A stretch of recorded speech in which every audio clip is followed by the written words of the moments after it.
बिस्मिल्लाहिर्रहमानिर्रहीम। Hello everyone, I am doctor Tanveer Arshad Chaudhry. जैसा कि हमारे तमाम viewers, follower, patient, friends and families जानते हैं कि हमने हमेशा करंट इशू को एड्रेस करने की कोशिश की है।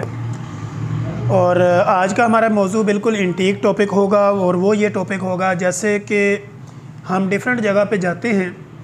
आज भी हमने लाहौर के एक इलाके के अंदर फ्री मेडिकल कैंप का इनकाद किया हुआ था। तो वहाँ पे हमने बड़ी पॉवर्टी में रहने वाले लोगों को, बड़े गरीब लोगों को देखा। तो उनके बहुत सारे मसाइल हमारे सामने आए। तो फिर हमने ये सोचा कि हम उसी को ही अपने एपिसोड में कन्वर्ट करें और एक इन्फॉर्मेटिव जो है वो सेशन बनाएं और फिर अपने व्यूअर्स के साथ शेयर करें। तो आज हम जौहर टाउन के एरिए में थे और वहाँ पे हमने देखा कि बेशुमार ऐसे बच्चे रिपोर्ट हुए, बेशुमार ऐसी फ़ीमेल्स रिपोर्ट हुई, बेशुमार ऐसे जो है वो मेल रिपोर्ट हुए, और बेशुमार जो है वो ऐसे पेशेंट हमारे पास आए जिन्होंने हमसे एक ही कॉमन सवाल किया कि डॉक्टर साहब जो है वो अपने आप को खूबसूरत बनाने के लिए, अपनी स्किन को खूबसूरत बनाने के लिए और अपनी बॉडी को खूबसूरत बनाने के लिए हमें मेडिकली टर्म्स जो है वो क्या यूज़ करनी चाहिए, और मेडिकली पॉइंट ऑफ व्यू से हमारी जो डाइट है वो क्या होनी चाहिए, और कौन सी ऐसी मेडिसिन हम यूज़ करें कि हमें जो है वो हमारा कलर भी फेयर रहे और पिंपल वगैरह भी ना बने, ब्लैक सर्कल भी ना बने, और स्किन में जो एलर्जी है, ख़ारिश है या कोई इस तरह का फंगल टाइप की कोई इन्फेक्शन जो होती है वो भी ना हो। तो आप जर्नली हमें कुछ गाइडलाइन दें। तो हमने फिर भी देखा कि वहाँ पेशेंट बेसिकली तो पेशेंट टू पेशेंट वेरी करता है कि हर पेशेंट का स्ट्रक्चर अलग है, हर पेशेंट की बॉडी की फ़िज़ीक अलग है, उसका डाइट स्टाइल अलग है, उसका लाइफ स्टाइल अलग है, उसका रहन सहन, उठना बैठना, खाना पीना, ये बिल्कुल डिफरेंट चीज़ें होती हैं। चूँकि हर घर का माहौल बिल्कुल डिफरेंट होता है और हर बंदे की साइकी बिल्कुल डिफरेंट होती है। तो हमने फिर उनको एक मैसेज डिलीवर करने की कोशिश की जो कि मेडिकली पॉइंट ऑफ व्यू से बड़ा इम्पोर्टेंट था। वो ये कि स्किन जो है वो largest part of the body, आपकी जो स्किन है वो जिस्म का सबसे बड़ा ऑर्गन है। अब ये जितना बड़ा ऑर्गन है इसकी केयर भी उतनी ही ज़्यादा इम्पोर्टेंट है कि अगर हम इसको इम्पोर्टेंस नहीं देंगे, इसको हम इतना इम्पोर्टेंट नहीं समझेंगे, यानी इसको अहमियत नहीं देंगे, तो स्किन चूँकि largest part of the body है, पूरी आपकी जो बॉडी के ऑर्गन हैं, फिर आपका जो जॉइंट का सिस्टम है या पूरी बॉडी का जो स्ट्रक्चर है, उसको जो अल्लाह ने कवर अप किया हुआ है वो स्किन के साथ है।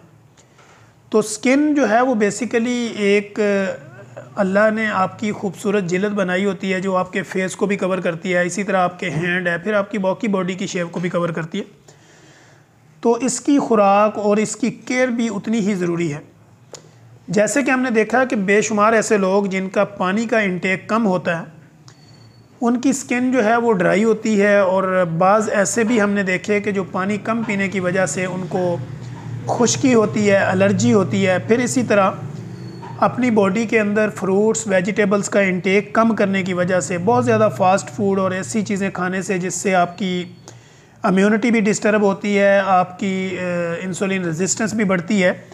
तो ऐसी कैफियत में हम देखते हैं कि जब आपका स्टोमिक डिस्टर्ब होता है, आपके लिवर के मसाइल होते हैं, तो फिर आपकी स्किन के ऊपर ऑटोमेटिकली उसका इम्पेक्ट होता है। बेशुमार ऐसे पेशेंट हम देखते हैं कि जिनके चेहरे के ऊपर पिंपल्स होते हैं, एक्नी बने होते हैं। पिंपल पहले बनता है, फिर एक्नी बनता है, और एक्नी के नीचे फिर वो अपना निशान छोड़ जाता है आपकी पूरी स्किन के ऊपर।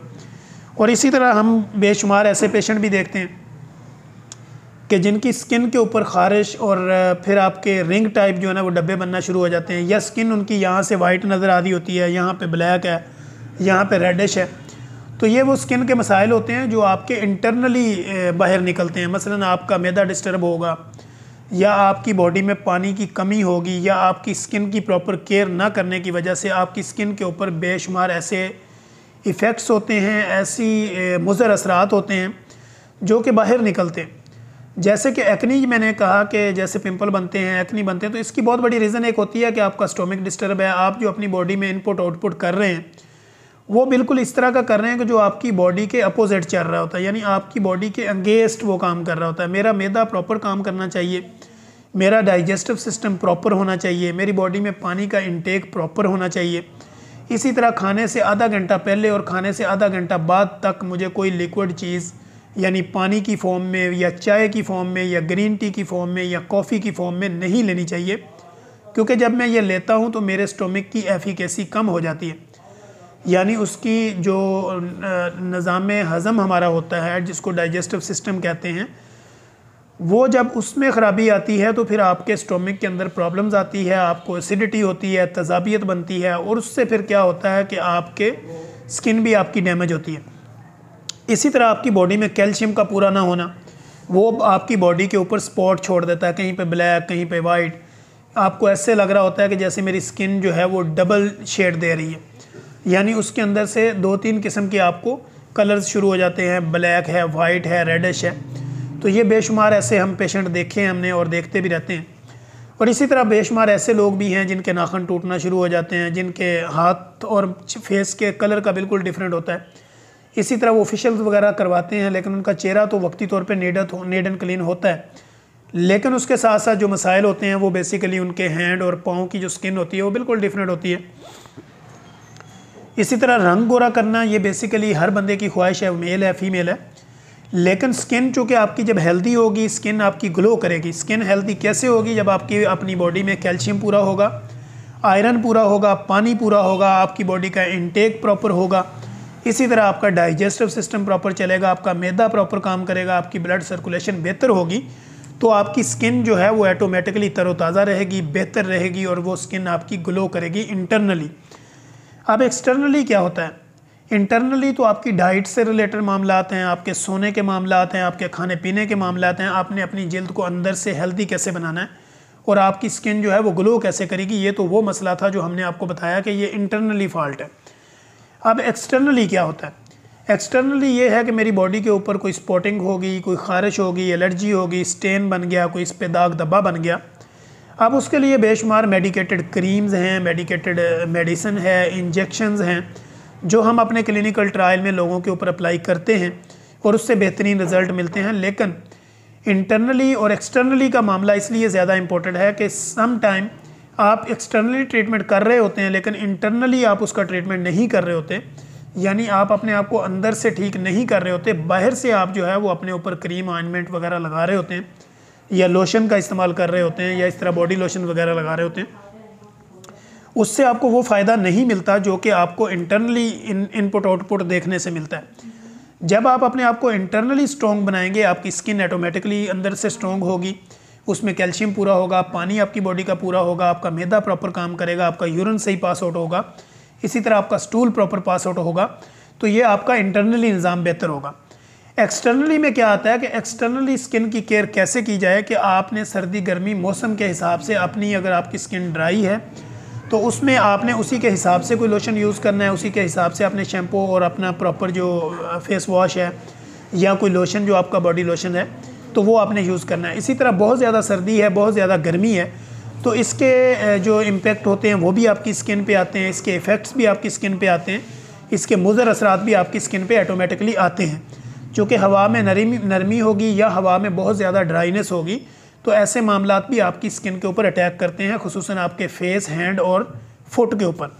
अब आपने इसको कवर करने के लिए अपने कंसल्टेंट के साथ कंसल्ट करना होता है, उसके लिए आपने मेडिकेशन प्रॉपर करनी होती है, आपने अपनी क्रीम्स लोशन जो डॉक्टर आपको रिकमेंड करते हैं आपकी स्किन को देखने के बाद वो आपको यूज़ करने पड़ते हैं। इसी तरह कई फूड सप्लीमेंट्स हैं जो स्किन के लिए आपको डॉक्टर्स देते हैं, तो वो आपको प्रॉपर लेने पड़ते हैं। और इसके साथ साथ आपने जूसेस का ज़्यादा इस्तेमाल करना होता है, फ्रूट का इंटेक बढ़ा देना होता है, और अपनी बॉडी के अंदर से बहुत ज़्यादा ऐसी चीज़ें जो स्पाइसी हों, जिसमें गरम मसाले, इस तरह की तली हुई चीज़ें, पराठे और फास्ट फूड, इनके इंटेक को कम करना होता है। तो आपकी जो स्किन है वो इंटरनली भी हेल्दी रहती है, एक्सटर्नली भी हेल्दी होती है। बहुत ज़्यादा लोग ऐसे होते हैं जो एक दूसरे को देखते हैं, वो कहते हैं कि माशाल्लाह आपकी तो स्किन बड़ी ग्रो कर रही है, आपकी स्किन में, आपके फेस के में बड़ा ग्लो है, बड़ा नूरानी चेहरा है। तो उसकी बेसिकली रीज़न्स क्या होती है? जिनके ये चेहरे इस तरह होते हैं या जिनकी बॉडी इस तरह की होती है, तो उनका लाइफस्टाइल बिल्कुल डिफरेंट होता है। वो अपने आप को टेंशन फ्री रखते हैं, नींद प्रॉपर लेते हैं, 5 वक्त की नमाज़ पढ़ते हैं, पानी पीते हैं प्रॉपर, जूसेस का ज़्यादा इस्तेमाल करते हैं, फ्रूट और वेजिटेबल का इंटेक अपनी बॉडी में बढ़ाते हैं, तो उनकी स्किन अंदर और बाहर से दोनों से ग्लो करती है, तो फिर वो खूबसूरती की तरफ बढ़ते हैं। अगर वो बदपरहेज़ी करें और इसी तरह फिर अगर वो बदपरहेज़ी के साथ साथ अपनी केयरलेस हो जाएं, अपनी स्किन को एक्सटर्नली और इंटरनली प्रॉपर उसकी केयर नहीं करते तो फिर उनके चेहरे के ऊपर दाग, धब्बे, स्याहियाँ, ब्लैक सर्कल ये बनना शुरू हो जाते हैं। तो हमने बेसिकली चूँकि ये कॉमन सवाल था तो इसलिए हमने कोशिश की कि आसान अल्फाज के अंदर आपने व्यूअर्स के लिए इसको कन्वर्ट किया कि किस तरह आपने अपनी स्किन की अंदर से हिफाजत करनी है और किस तरह आपने अपनी स्किन की बाहर से हिफाजत करनी है। तो हम इंशाल्लाह कोशिश करेंगे कि अपने नेक्स्ट एपिसोड के अंदर एक नई इन्फॉर्मेटिव वीडियो के साथ दोबारा आप लोगों के लिए हाज़िर होंगे और फिर इंशाल्लाह आपके साथ एक नया टॉपिक लेकर आएंगे। तब तक के लिए इजाज़त दीजिए। अल्लाह हाफिज़।